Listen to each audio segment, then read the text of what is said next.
वृक्षं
साक्षी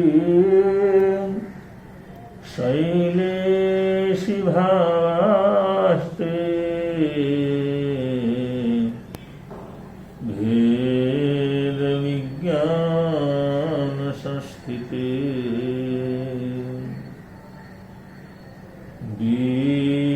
वीतराग विदेयास्तु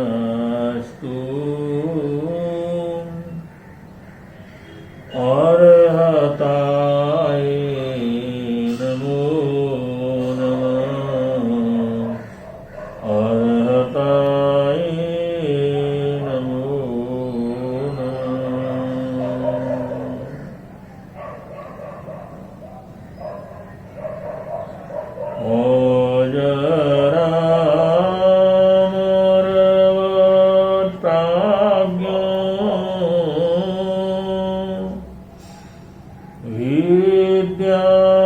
विद्यार्थं च चिन्तयेत्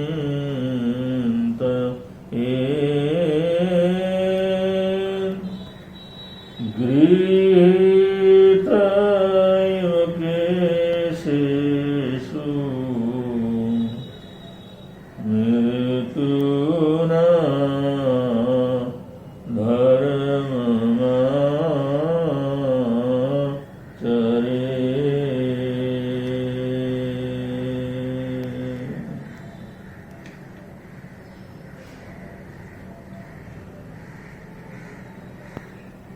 जीवन के दो रूप हैं, एक शरीर और एक आत्मा, जड़ और चेतन।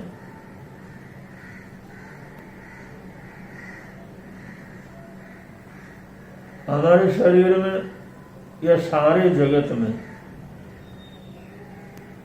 कहीं भी हम देखें, ये जड़ चेतन का समग्र रूप सर्वत्र मिलेगा। सारा संसार, सारा दृश्य जगत चेतन और अवचेतन के मिलन का ही प्रतिरूप है। यहां पर शास्त्रकार ये कहते हैं,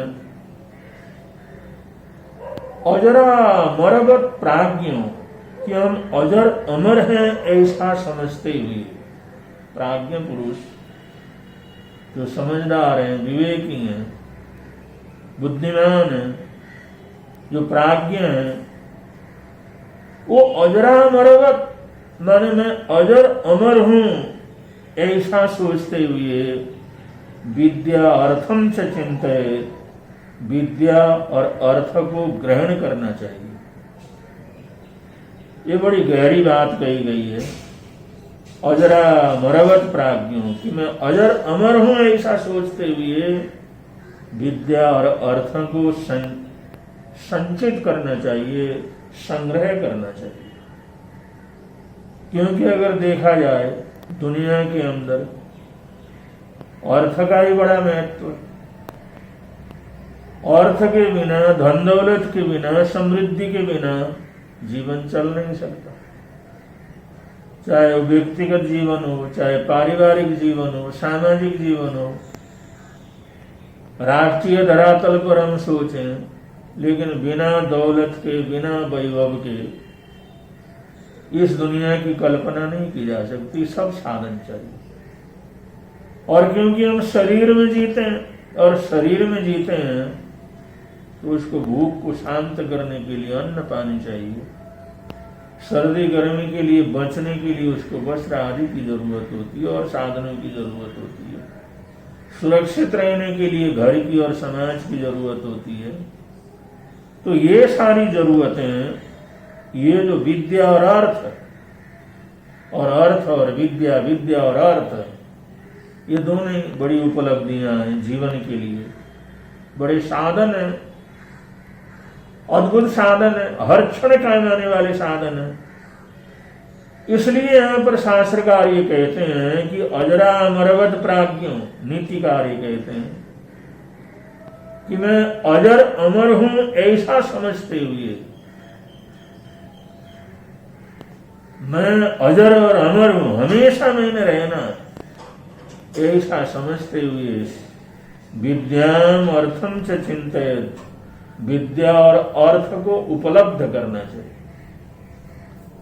और ऐसा समझ करके आगे बढ़ने वाला, चाहे विद्यार्थी हो, चाहे व्यापारी हो, चाहे कोई भी गृहस्थ हो, नागरिक हो, वो भरपूर उपलब्धियां प्राप्त कर सकता है, भरपूर जानकारियां प्राप्त कर सकता है और भरपूर समृद्धि को इकट्ठी कर सकता है।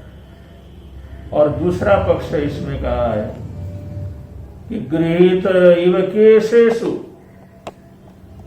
गृहीत इव केशेषु, जब धन दौलत को इकट्ठा करना हो, विद्या को इकट्ठा करना हो, तो वो सोचे कि अजरा अमरावत, मैं अजर अमर हूं। और दूसरी तरफ गृहीत इव केशेषु, जैसे मृत्यु ने हमारे केश पकड़ा हुआ, बालों को पकड़ा हुआ। अगर कोई दुश्मन अगर किसी के बालों को पकड़ता है तो बड़ा हावी हो जाता है, कुछ भी कर सकता है, उसको पटक सकता है, मार सकता है, नष्ट कर सकता है, हड्डियां पसड़ियां तोड़ सकता है। जिसने उस व्यक्ति के बाल को कस के पकड़ लिया है वो इतना बलवान हो जाता है, वो जो पकड़ में आया है उसका कुछ भी नुकसान कर सकता है। तो ऐसे ही वो काल, वो मृत्यु और काल ने हमारे बालों को पकड़ा हुआ है, ऐसा महसूस करते हुए कि हम मृत्यु की गोद में हैं, मृत्यु के चपेट में हैं, मृत्यु के बस में हैं, कि हमारे बालों को, हमारे सिर को मृत्यु ने पकड़ा हुआ है, जकड़ा हुआ है, ऐसा समझते हुए धर्ममाचरेत, धर्म की आराधना करनी चाहिए। धन दौलत को, विद्या वैभव को प्राप्त करने के लिए अपने आप को ये सोचे मैं अजर अमर हूं, कभी मरने वाला नहीं।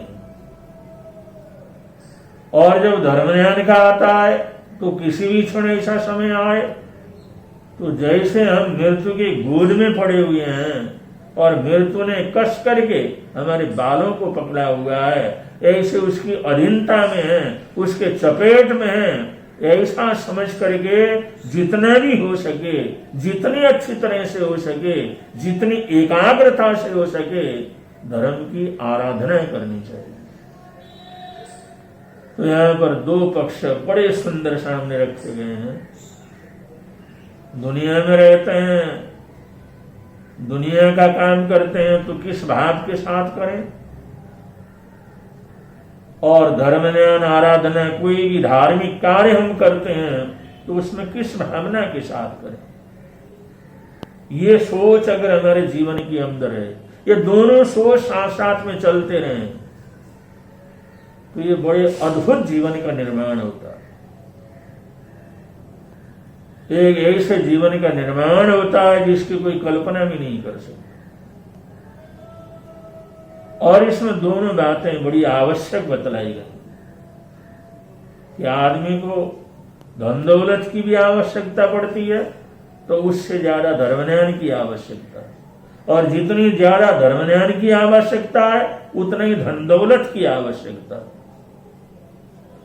इस दुनिया में रहने के लिए, शरीर में रहने के लिए, संसार में रहने के लिए उसको दोनों चीजों में बैलेंस बना करके चलने की जरूरत है। ये दोनों की आवश्यकता है, दोनों महत्वपूर्ण है। एक हमारे शरीर की सुरक्षा के लिए है और दूसरा आत्मा की सुरक्षा के लिए। शरीर और आत्मा का दोनों का मिला हुआ रूप ही तो हम है। हमारा जो जीवन है वो आत्मा का और शरीर का एक मेल मिलाप है, आत्मा के और शरीर का संयोग है, दोनों का गठजोड़ है। आत्मा का और शरीर के गठजोड़ से जीवन हुआ है। अगर इस गठजोड़ को तोड़ दिया जाता है, न तो उसमें शरीर की कोई सामर्थ्यता नजर आती है, न आत्मा की कोई सामर्थ्यता नजर आती है। आत्मा भी उसके अंदर एकदम जो है शक्तिहीन हो जाती है और शरीर भी शक्तिहीन हो जाता है। ये गठजोड़ है दोनों का, तब इसके अंदर बल है, समृद्धि है, ज्ञान आदि ग्रहण करने की ताकत है, धर्म ध्यान करने की शक्ति है, या धन दौलत को प्राप्त करने की शक्ति है, मेहनत करने की शक्ति है। जीवन में जो कुछ भी हम करते हैं उनके पीछे दोनों चीज, एक आत्मा और शरीर, जड़ और चेतन का गठजोड़। ये शरीर और आत्मा का गठजोड़ है, इससे जीवन का निर्माण हुआ है। वो दोनों का महत्व है, एक दूसरे के उपकारक हैं, एक दूसरे के बिना उनके अस्तित्व को हम जान नहीं सकते, उस अस्तित्व को पहचान नहीं सकते। वो दोनों एक दूसरे के बिना अधूरे हैं और दोनों के बैलेंस बनाए रखना भी आवश्यक है।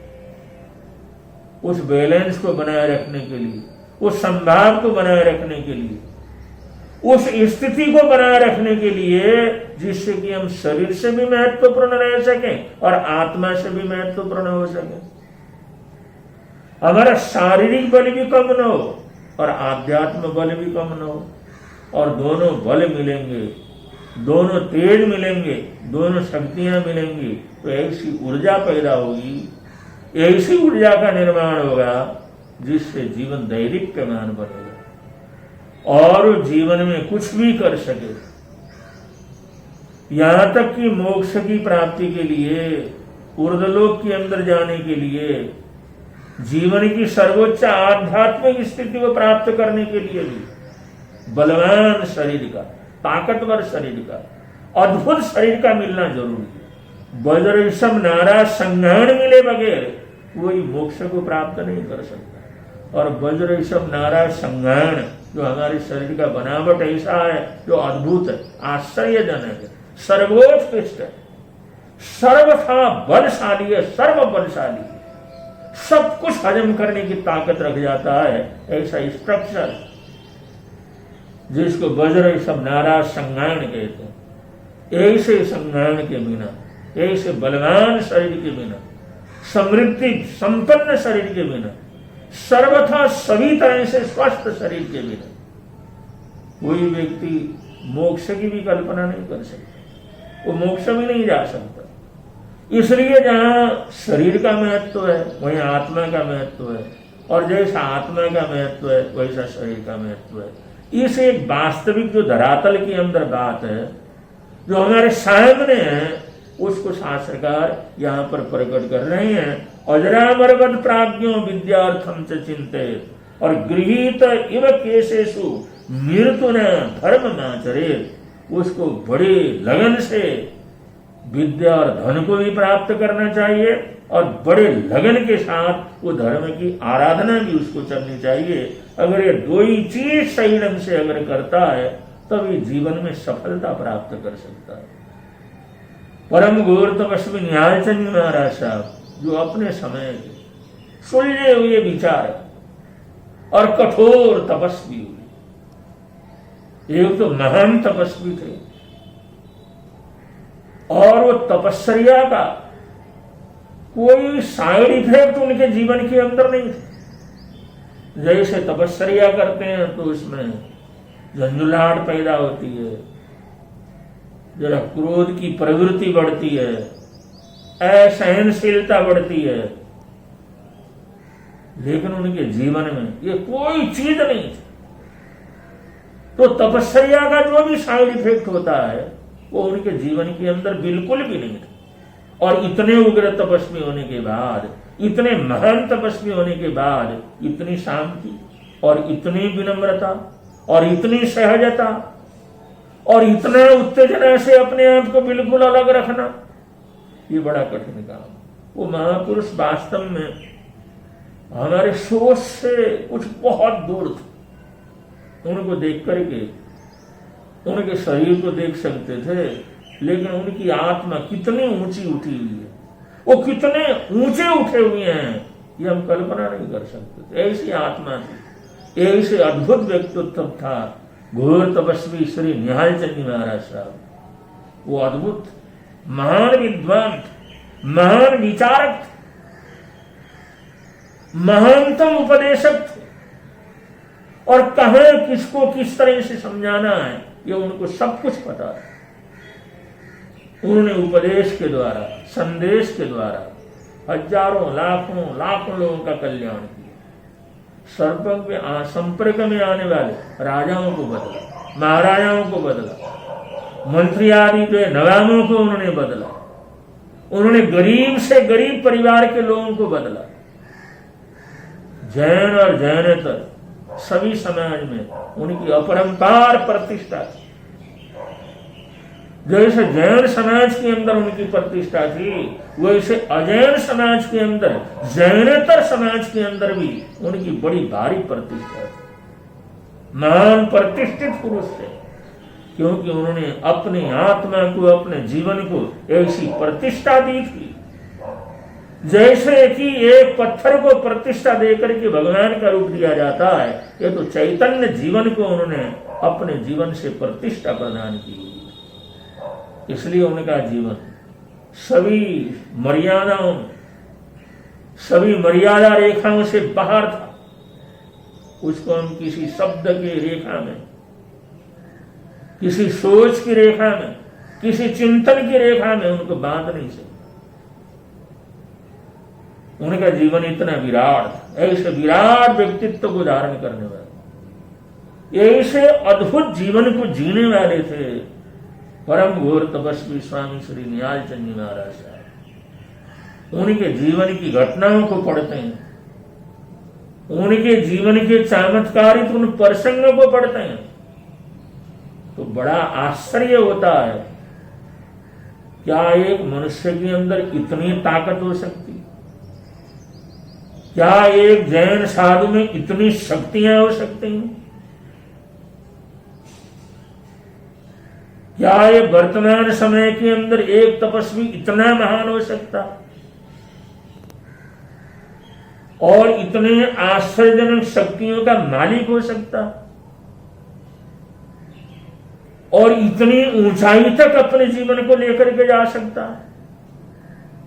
उनके जीवन को देखते हैं, उनके प्रसंगों को सुनते हैं, उनके जीवन चरित्र को पढ़ते हैं, तो आदमी एकदम ऐसी अवस्था के अंदर पहुंच जाता है।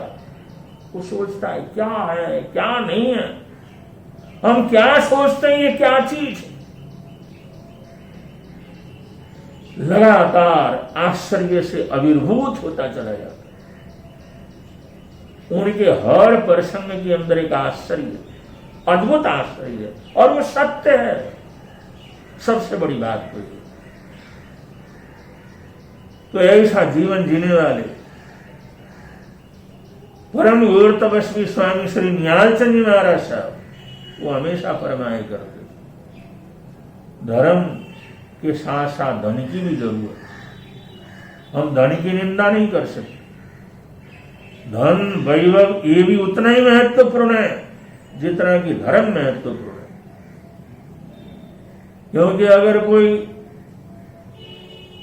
गृहस्थ में और कोई साधुपने में, भगवान महावीर स्वामी की साधना में दो वर्ग है, एक साधु वर्ग है, दूसरा श्रावक वर्ग है, एक त्यागी वर्ग है, एक सदगृहस्थ वर्ग है। तो अगर त्यागी वर्ग है, पंचमहाव्रतधारी है, जैन श्रवण है, तो वो अगर धन दौलत रखता, वो अगर कौड़ी भी रखता है, तो उसकी कीमत कौड़ी की नहीं रहती। वो धन दौलत रखने से उसकी कीमत बढ़ जाती। धन दौलत रखने वाला साधु एक कौड़ी भी रखता है तो कौड़ी की कीमत उसकी नहीं रहती। और एक गृहस्थ जिसके पास कौड़ी न हो, धन न हो, दौलत न हो, समृद्धि न हो, वो गृहस्थ भी कौड़ी भर का नहीं रहेगा। उसके पास तो जितना जो है समृद्धि हो, जितना वैभव हो, उतनी उसकी शोभा होती, उतने ही वो धर्म की परिभावना कर सकता, उतने धर्मशालाएं बना सकता, उतने धर्म स्थानों का निर्माण कर सकता। तो इसलिए गृहस्थ का धन दौलत से संयुक्त होना, वैभव संपन्न होना, सभी इस प्रकार के साधनों से संयुक्त होना, ये परम आवश्यक। और साधु का सभी प्रकार की परिग्रहित चीजों से बिल्कुल अलग होना अनिवार्य। ये दो रास्ते हैं, तो दोनों रास्ते के अपने अपने जो है नियम है, अपनी अपनी उनकी अवस्था है। लेकिन गृहस्थ अवस्था में धन दौलत की बड़ी भारी महिमा है और उसके बिना उसका जीवन चल नहीं सकता। इसलिए वो परम महापुरुष दोनों ही तरह का संदेश और दोनों ही तरह का मार्गदर्शन और दोनों ही वर्ग को हमेशा दिया करते। साधु संतों को तो संभालते ही, उनको परम निर्लोभी होने की प्रेरणा तो देते ही थे और वैसे ही अभ्यास करवाते थे, वैसे ही घटनाक्रमों से उनके जीवन को गुजारते थे वो, जिससे अगला उस चीज का अनुभव करके चले। और ऐसे हजारों गृहस्थों को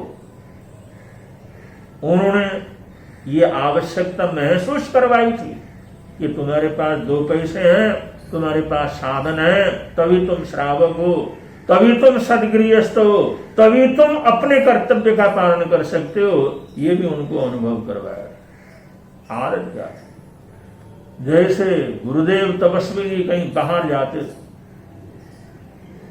कहीं ठंडी भूमि आदि के लिए जाते थे, और वो देखते थे भी कहीं पर कोई मजदूर बैठे हुए हैं, कहीं रिक्शाओं को खड़ा करके रिक्शा चालक बैठे हुए हैं, घोड़ा गाड़ी वगैरह रथ वगैरह वहां पर खड़ा करके वहां पर वो लोग बैठे हुए हैं जो टांगे वगैरह चलाने वाले हैं, रिक्शे वगैरह चलाने वाले, मेहनत मजदूरी करने वाले मजदूर हैं, जो दिहाड़ी के अंदर जीवन को चलाते हैं। आज ही कमाते हैं और आज ही पेट भरते हैं, आज कमाएंगे तो खाएंगे, नहीं कमाएंगे तो उनके पास कुछ नहीं रहेगा। ऐसे लोगों का जो वर्ग है, जो मजदूर वर्ग है, ऐसे लोगों को कहीं भी देखते तो वहां पर बैठते थे, उन सब लोगों को अपने पास बैठाते थे। और कोई भी संत आकर के पास में बैठे तो साधारण से साधारण भी भारतीय होगा, उसके मन में उस संत के प्रति, सन्यासी के प्रति आदर सत्कार की भावना होती है। ये हमारी सनातन पद्धति है, सनातन संस्कार है। और संतों को देखते ही उनका सिर झुकता, मस्तक झुकता। जब इशारा करते, बुलाते या बैठते थे तो सभी लोग जो मजदूर हैं, रिक्शा चालक हैं, ठेला चालक हैं,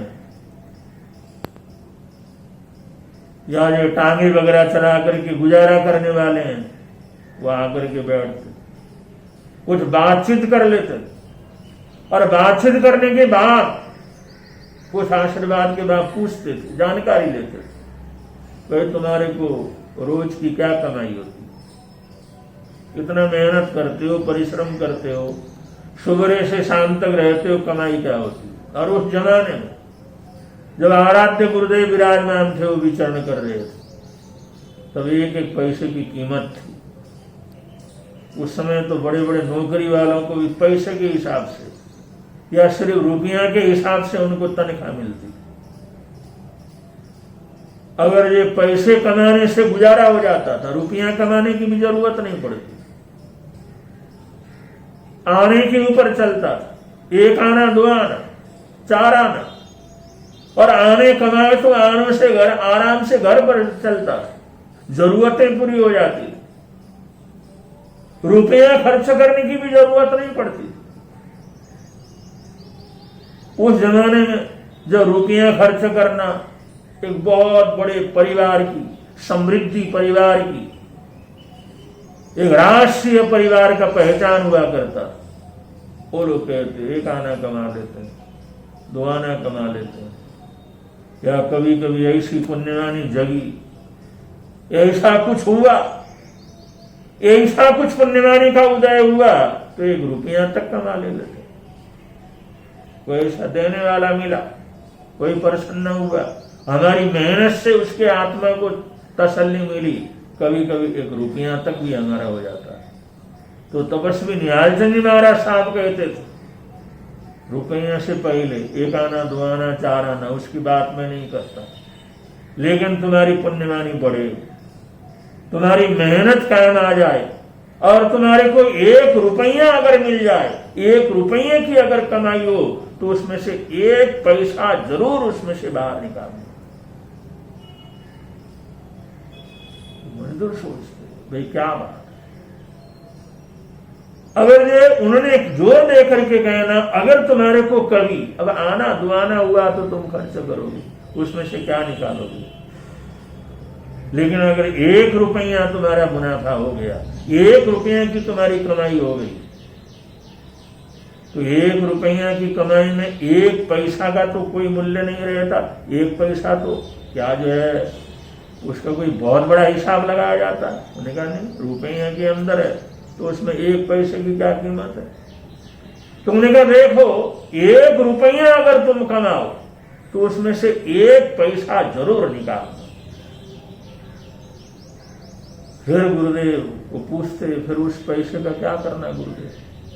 उन्होंने कहा उसको अलग रख दो, कभी 1 रुपया की कमाई हो गई 1 पैसा निकाल लिया, कभी फिर 1 रुपये की कमाई हो गई 1 पैसा निकाल लिया, ऐसे 2 पैसे हो गए, 4 पैसे हो गए, आना हो गया, या कभी 54 हो गई।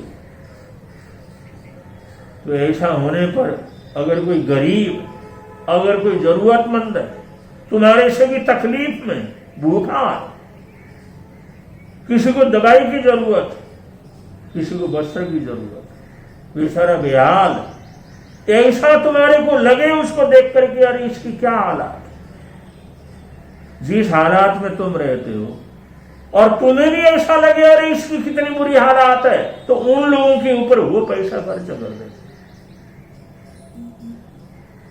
ये नियम बना। जब गुरुदेव प्रेरणा देते तो न मालूम कितने मजदूरों ने, कितने रिक्शा वालों ने, कितने टांगे चलाने वालों ने, और कितने ऐसी छोटी मोटी नौकरी करने वाले लोगों ने ये प्रतिज्ञा ली, ये मन बनाया, ये विचार बनाया, ये सोच बनाया कि अगर हमारे को 1 रुपया का फायदा हुआ तो 1 पैसा हर हालात में हम परोपकार के लिए, सेवा के लिए निकालेंगे। और जिन लोगों ने उस गुरुदेव के संदेश को सुन करके ये प्रणपन से अपने जीवन के अंदर अपनाया, वो लोग देखते देखते उनकी पुण्यवानी इतनी बन गई, पुण्यवानी इतनी बन गई, आज जो है वो लोग बड़े बड़े बंगलों के मालिक हैं, बड़े बड़े व्यापार को चलाने वाले हैं, बड़े से बड़ा कारोबार करने वाले हैं। और जो लोग खुद मजदूरी करते थे, खुद रिक्शा चलाते थे, आज सैकड़ों लोगों को नौकरी देने वाले, तनख्वाह देने वाले, इतनी समृद्धि उनकी बढ़ी। इतना सौभाग्य बढ़ा। और वो लोग ये मानते हैं ये तपस्वी निहालचंद जी महाराज साहब का संदेश था, उसको हमने अपनाया और उस एक पैसे की बदौलत, एक पैसा निकालने का हमने प्रण किया, एक पैसे की बदौलत हमारे को 1000 गुना, लाख गुना, करोड़ों गुना उसका फायदा हमारे को मिला। जहां भी कदम बढ़ाया वहां पर धन दौलत लक्ष्मी अपने पास आती रही। जो भी चाहा वो पूरा हुआ, जो भी सोचा वो मनोकामना पूरी हो गई। जैसा करना चाहा वैसे कर गुजरने की ताकत पैदा हो गई। आज हमारे पास जो कुछ भी है ये सब उस महापुरुष की कृपा। उस समय हमारे पास कुछ नहीं था, लेकिन आज हमारे पास सब कुछ है। तो ये उस तपस्वी निहालचंद जी महाराज साहब का संदेश, उनका प्रेम, उनका वात्सल्य, उनकी दया, उनकी करुणा, उन्होंने हमारे को अपनाया, हमारे को ऐसे समय के अंदर बुलाया जब हमारे पास कुछ नहीं था। न सत्संगत को ही समझते थे, न साधु के महत्व को ही समझते थे, न उनको हम पहचानते थे, न उनकी तपस्या में जीवन को जानते थे। हम उनके पास नहीं गए, उन्होंने हमारे को अपने पास बुलाया और हमारे को बुला करके जिनके पास कुछ नहीं था उसको लक्ष्मी पुत्र बना दिया, उसको अपार लक्ष्मी का पति बना दिया, मालिक बना दिया। ये उस महान गुरु के उपकार का ही परिणाम। तो मैं ये बतला रहा था, आराध्य गुरुदेव लोगों को, गृहस्थों को, देश के नागरिकों को धन दौलत के माध्यम से कैसे अपने आप को बलवान बनाना और किस तरह से हमारे को आगे बढ़ना, संपन्न बनना, ये भी गुरु बताते थे।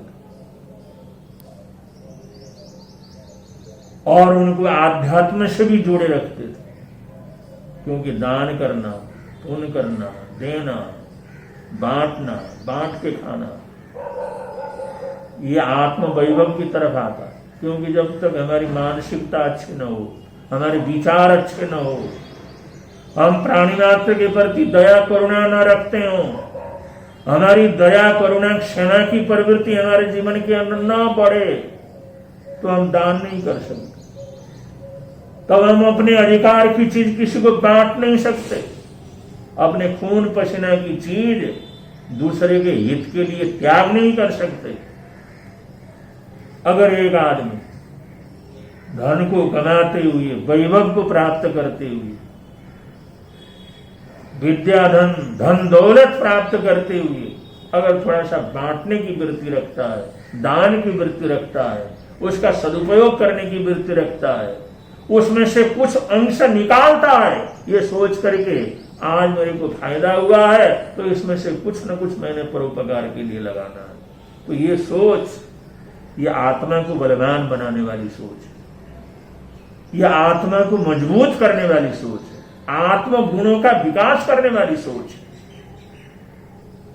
तो महापुरुष हमारे को बतलाते थे भी हमारे का शारीरिक सुख के लिए, पारिवारिक सुख के लिए हमारे को धन दौलत के साथ भी कैसे जुड़ना है, और साथ साथ में हमारे को आध्यात्म के लिए, आत्मा के लिए, आत्म वैभव के लिए, धार्मिक और धार्मिक संस्कारों के लिए किस तरह से जुड़ करके चलना है, सद्गुणों से जुड़ करके चलना है, ये उनको अभ्यास करवाते थे, अनुभव करवाते थे और उस अनुभव के माध्यम से उसको आगे बढ़ाते थे। ये उनकी महिमा, ये उनकी महानता थी। इसी चीज को तो महापुरुष कहते हैं, इसी चीज के लिए कहते हैं कि जहां आध्यात्म की जरूरत है वहां पर सांसारिक साधनों की भी जरूरत है, और दोनों में बैलेंस बना करके चलते हैं तो ये बड़ी बुद्धिमत्ता रहती है, ये बड़ी समझदारी रहती है, ये बड़ी जीवन की जो है एक विवेक मानता रहती है। तो इस प्रकार हम उन महापुरुषों के जीवन को, उनके सोच को, उनके संदेश को अपना करके आगे बढ़ेंगे तो यहाँ भी आनंद होगा, प्रभव के अंदर भी आनंद होगा। इन्हीं मंगल कामनाओं के साथ, इन्हीं सद्भावनाओं के साथ आज के प्रवचन को विराम दे रहे हैं।